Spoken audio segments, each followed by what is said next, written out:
we printed a clock face and clock hands and then cut them out. Then we chose a solid background which we pushed a pen through. Then we glued the clock to the background with the pen through the center of the clock. Then we pushed the hands of the clock onto the pen so that they can rotate around the face of the clock.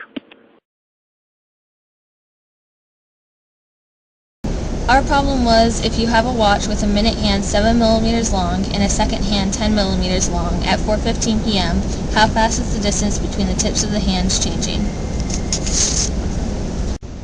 So the first thing you have to do is take the law of cosines. So we're going to plug in our variables and constants. Our variables were d, the distance between the hands, and theta, the angle between the hands, and our constants were m, the length of the minute hand, and s, the length of the second hand. So if you plug those variables into the law of cosines, this is the equation you would get. And the derivative of this equation would be this.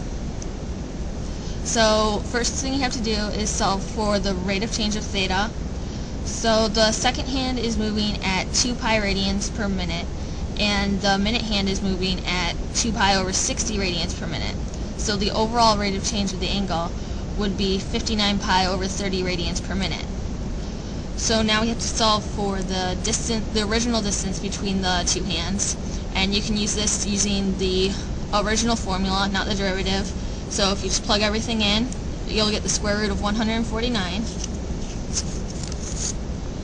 So now you take the derivative of the equation and plug all of the values in, and you can see that the rate of change with the rate of the change in the length of the second hand and the rate of the change in the length of the minute hand are 0. So simplified down, the derivative equation would become this.